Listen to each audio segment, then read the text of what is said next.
That's awesome. And they'll be getting new cameras anyway. So, all right. Well, I'm going to preach you in just a moment. But before I do, I want to remind those of you that are watching and also in this room that we have Tuesday night will be Flashpoint. And it's going to be a good night. Pastor Gene had mentioned that one of the things that he wants to do is really go back and rehearse what God has been saying.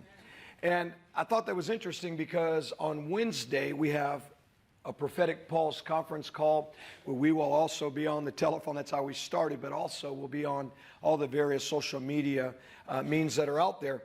And I felt like we needed to go back and look at some of the things that God has been saying.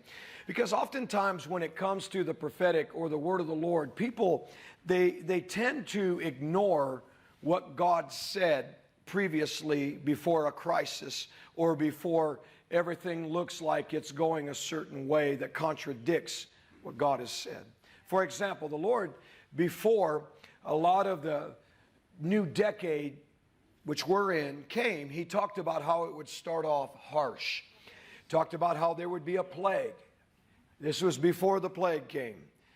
He talked about how there would be a planned, chaotic thing, August 16th of 2020, that they would use to try to steal the election and that they would delay the election, and God was already telling on them.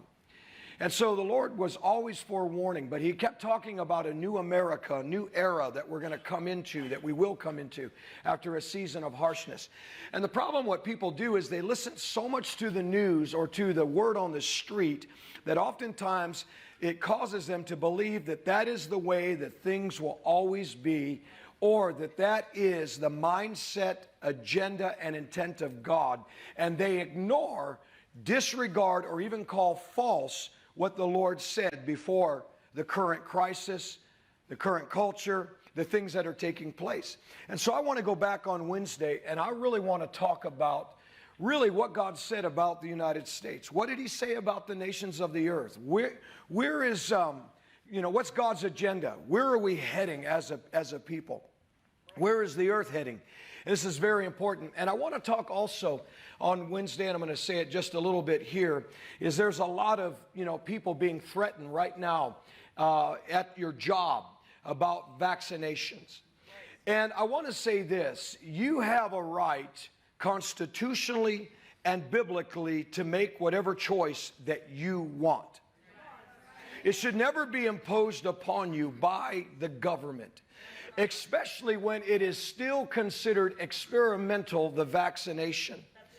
Especially when you can sit there and watch television and the drug commercials that come on selling and advertising a particular drug or medicine will give you not only 30 seconds of what they're advertising, but 2 minutes of all the disclaimers that don't hold them responsible and side effects, and yet they want you to inject something in your body that is experimental. It hasn't been proven or fully tested yet. Are you listening? And they've had proven side effects that have cost people their life. That those that have been vaccinated are getting COVID again. So why should the government and your boss have the right to put that mandate on you and even your children in the schools? Who do they think they are? Now, if you got the vaccination, you have to understand, or if you didn't, that this is what the enemy is using to create division among us. We're the vaccinated. We're not the vaccinated. Well, if you got vaccinated, don't you know this? Don't you know that? Well, if you didn't get vaccinated, you're the problem. And so they're trying on purpose. And here's what we have to understand about all of this nonsense. You have a right. Your body is the temple of the Holy Spirit. So you have a right, if you feel God has told you to get the vaccination, you have a right then to obey that if that's what you feel. And my advice is anything you take in your body, food,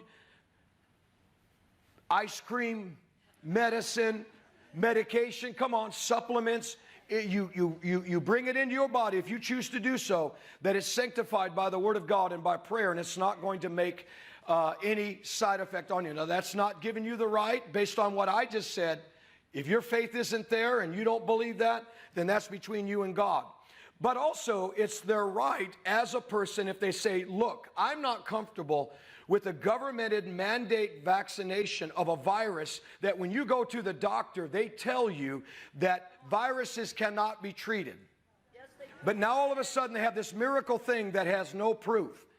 It's being governmentally mandated and forced on us, which violates our constitutional rights as American citizens. You are not in a communist socialistic nation. It is we the people. You have a right for liberty and justice for all. And so for any employer to say that you don't even have a religious exemption, who are they to declare that? This is a nation under God. And if you are under God and you feel that you don't want to put that or anything else in your body, you have a right to stand up and refuse it. Don't quit. Make them fire you. And the truth of the matter is, some of these people, we are having really Obamacare or OBAMASCARE 2.0. They tried through the Obama administration. I understand health care is important, especially when people don't have it, and I am compassionate. But what I have a problem is when they force a governmental mandate on you of health care, first of all, that you don't have a right to choose your doctor. So that people with medical conditions were dying under the Obamacare because they couldn't go to their doctor. They had to go to the government mandated one and wait in line, be put on a list. Are you here? It was a mess. It is a mess. It drove health care costs up. The cost to do a governmental health care under the Obamacare was a nightmare. It was tanking the nation. The economy was being greatly affected. And the problem is they were taking your taxpayer money and giving it to people who come across the border illegally, and they get all the rights and treatment before you who are here legally. I'm all for people coming into a nation and having the same dream that all of us have. But come the right way. And if you're going to come the right way, the people who are doing it the right way should not be hindered or excluded. Amen. So this is a mess. And when Obamacare came out, they scared all of you.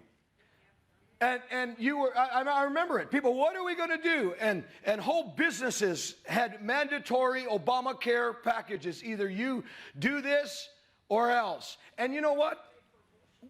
Yeah, to pay for abortion. Where is it today? It tanked. It is not even, it's not what they promised. Okay? What happened to Obamacare? It's dying. The same thing is going to happen if we, 81 million of us, or 100 million really, that voted for 45, or for those of you that were sorry that you voted for 46, that your eyes are now open and you realize what they're doing, that this really isn't about a vaccination, it's about an agenda to inflict a nation with socialism and Marxism. So here's what you have to do. You have to speak up. You have to stand up. Are you listening? And so we're going to talk about that. We need to talk about it on Wednesday. We also need to talk about something also. It's the elephant in the room. Yeah, the white Republican elephant in the room. And yeah, they want you to think that it's a white man's party. And that's where they want to bring the race card to divide us on so many issues. And I want to say this, listen to me. Quit allowing them to divide us. Quit allowing them to be in control of what is our freedom. When they say separation between church and state, preacher, you shouldn't even be up there talking about these things. I just want to go to a church where they don't talk about the culture. They don't talk about politics. Well, let me ask you a question. How come you sit there and you will go to the movie theater, eat popcorn, and let them sit there and put propaganda in front of your face? Or here's the other thing. I was watching sports the other day, and, football's back, and I started noticing something. It used to be that you could watch football, baseball, basketball, whatever it was, and it was considered entertainment. Right? How many remember the era when it was entertainment? Now today they have to make it all about activists.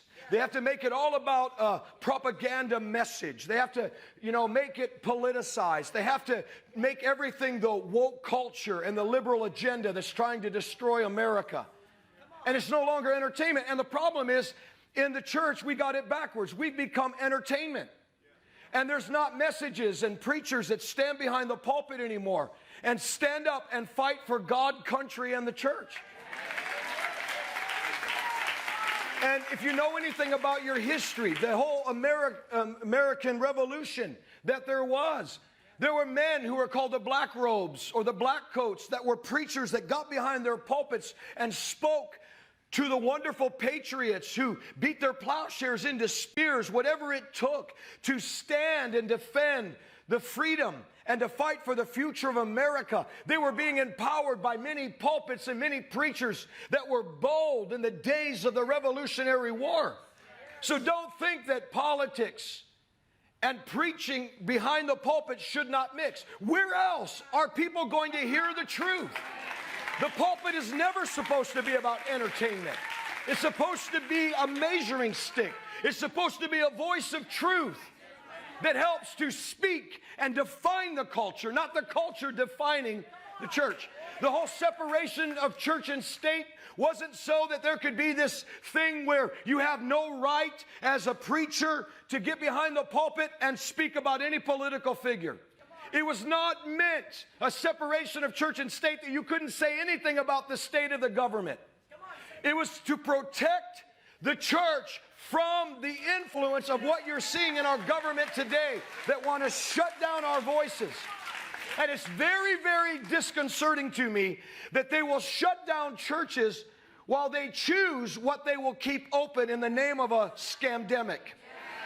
It's very disconcerting to me that they will shut down a president, Donald Trump, and ban him from social media, but they will give voice to the leader of the Taliban. And some of you didn't vote for him because you didn't like his mean tweets. I would give anything for his mean tweets that said, I quote, "You do anything to any of our soldiers, it will be hell to pay." That's the kind of leaders you need that will fight for the American people and for the nations of the world, not just America.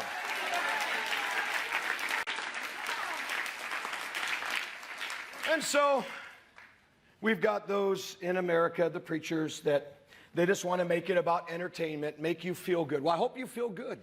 Our borders are open to terrorists, to criminals, to those who are coming in illegally.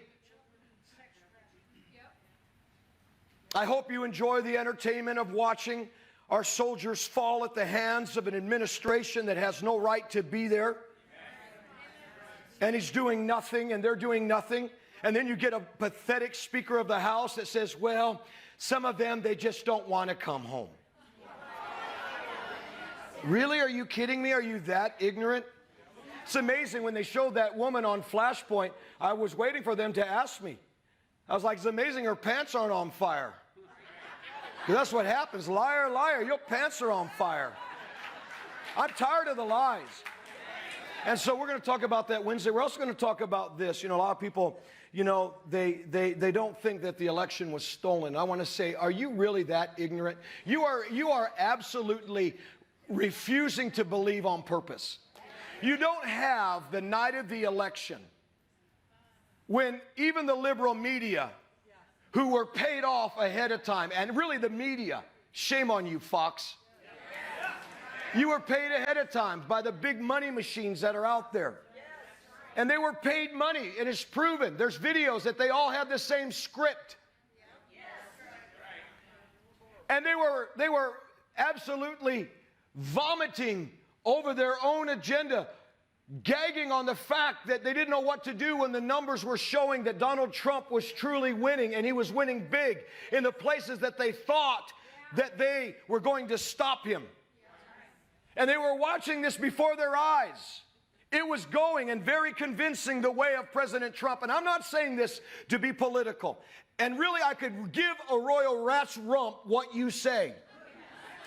The truth is the truth. You saw it, I saw it, they saw it.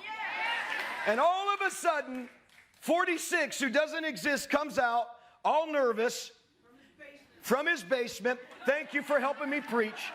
And he gives a speech, which was a clarion wake-up call to go ahead and pull the trigger on their fake voting machines that they had pre-planned, that they were going to use since 2001 and 2005 with Dr. Fauci, and a virus, and then a vaccination. It's recorded, 2001, 2005. Because they were just waiting. We cannot have the wrong person who would upset their agenda gain power. And he did. That's why, pull your head out. Every attempt to try to impeach 45. Why? Why did you?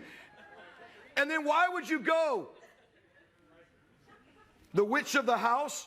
Why would you want to get rid of him so he can never run again? What are you afraid of? And so, here's what happened. That night he gets up, 46 that doesn't exist, and he makes this call to shut down the election and declare that he's won. And we're all sat back. And if you are just a human being with a moral backbone inside of you that recognizes injustice, you should have said, whoa, whether I voted for him or not, this ain't right. It was very obvious. And how do hundreds of thousands of votes appear mysteriously within an hour for the dude that appeared on the screen that was way behind? And the votes for the guy that you've been trying to impeach for months and years, his votes disappear. And you can't tell me that you don't believe that there's a problem? I'm saying this, how many of you are Christians? Then you ought to love truth. How many of you are United States citizens? Then listen to me. Whether you voted for 46 or 45, you cannot let this go. Because if you let it go, if you let this go, and they keep saying, and let me say this, politicians, I'm not interested in your 2022 campaign speech. It's white noise. I'm not interested in a 2024 you're running. If you don't address 2020, here's why. You've got to speak up. If you really think that 46 and the pretended VP, whatever she is, that they're really the legitimate ones, then you need to be out there, get on a soapbox and say, come on, Mike Lindell, bring your evidence out. Come on, Supreme Court. Come on, lawyers. Let's settle this thing. We're tired of the division. Now, if you voted for 45, and you know, as Mike Lindell says, that evidence doesn't lie. It's a picture. It's a movie screen that's captured. That it cannot be altered. And the fact is, it didn't just go that way in the presidential election. It went even to the county level. That means every county ought to have an audit. Let's get the truth out. Here's why. Here's why you have to do this. Because if they can get by with a fraudulent election, or even an election that has created this kind of division, and nobody is going to do anything about it, and nobody's allowed to contest it, we are in very, very dangerous times as a nation. Because if they're already forcing a mandated jab and injection into your body that you have no idea what is in it, who has funded it, who has financed it, where it's come from, whose hands have been in it, and they're willing to continue to say, hey, just let everything go away, embrace what it is, and I'm telling you, that's exactly what they want, because they would love to absolutely steal every freedom you have, shut down your churches. And these liberal judges, a liberal judge in Illinois, are you kidding me? Absolutely took parental rights away from parents because they said, I don't want my child to get the vaccination. Who gave you that authority? This is why I'm telling you, we all think it's about the vaccination. No, really, it's about the freedom and the future of a nation that is a light to the world. And if they can get you to lay down, take the jab, take the election, take whatever happened, they can continue to do their demonic agenda. But I'm here to say, good always prevails over evil. Light always overcomes darkness. Truth will always prevail over lies.